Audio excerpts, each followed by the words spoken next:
ब्रह्मपुर महानगर निगम रे मुख्यमंत्री अन्नपूर्णा योजना अधीन नूतन खाउटी कार्ड वितरण शुभारंभ कर खाद्य निरापत्ता को सुदृढ़ करने तथा योग्य हिताधिकारी मानक अतिरिक्त सहायता जोगाइथिबा लक्ष्य रे आरंभ कर उक्त योजना माननीय मुख्यमंत्री श्री मोहन चरण माझी द्वारा जून मास 12 तारिख सारा ओडिशा आरंभ कर ब्रह्मपुर वार्ड नंबर 19 अंतर्गत बैद्यनाथपुर बजार स्थित अभिमन्यु नायक द्वारा परिचालित सुलभ खाउटी केन्द्र में ब्रह्मपुर विधायक श्री के अनिल कुमार नूतन खाउटी कार्ड वितरण शुभारंभ करते।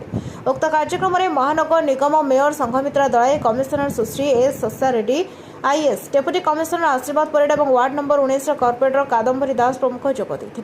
यह योजना द्वारा जातीय खाद्य सुरक्षा आईन और राज्य खाद्य सुरक्षा योजना अंतर्गत समस्त हिताधिकारी परिवार सदस्य सेमानकर प्राप्य सहित अतिरिक्त 5 किलोग्राम चाउल पाइबे और यह द्वारा सारा राज्यर योग्य हिताधिकारी परिवार निमंते खाद्य सुरक्षा आहरी बलिष्ठ हो पारिबो बोली उपस्थित पदाधिकारी वक्तव्य रखिथिले।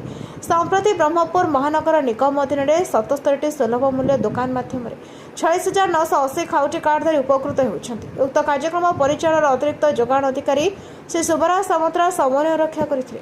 अन्यमानक मध्य सहकारी जोगाण अधिकारी श्री संजय मल्लिक मार्केटिंग इंस्पेक्टर श्रीमती पुष्पांजलि मेहर महानगर निगमर अधिकारीगण खाद्य जोगाण खाउटी कल्याण कर्मचारी और स्थानीय साधारण बंटन योजनार डीलर माने उपस्थित थे। यह अवसर में माननीय विधायक खाद्य सुरक्षा को सुनिश्चित करने तथा मुख्यमंत्री अन्नपूर्णा योजनार सफल रूपायन जरिया लोक कल्याण दिगरे राज्य सरकार प्रतिबद्धता दोहराई। योग्य हिताधिकारी खाउटी कार्ड सह खाद्य शस्यर सुचारू रूपे बंटन को सुनिश्चित कर खाद्य जोगाण खाउटी कल्याण प्रशासन और सुलभ मूल्य दुकान डीलर मानक मिलित प्रचेषा को मेयर और कमिशनर उच्च प्रशंसा करते। उल्लेखयोग्य अनुमोदित कार्यसूची अनुसार ब्रह्मपुर महानगर निगम विभिन्न वार्ड रे खाउटी कार्ड वितरण कार्यक्रम जून 23 रु जून 25 तारिख पर्यंत 3 दिन धरी चलिବ।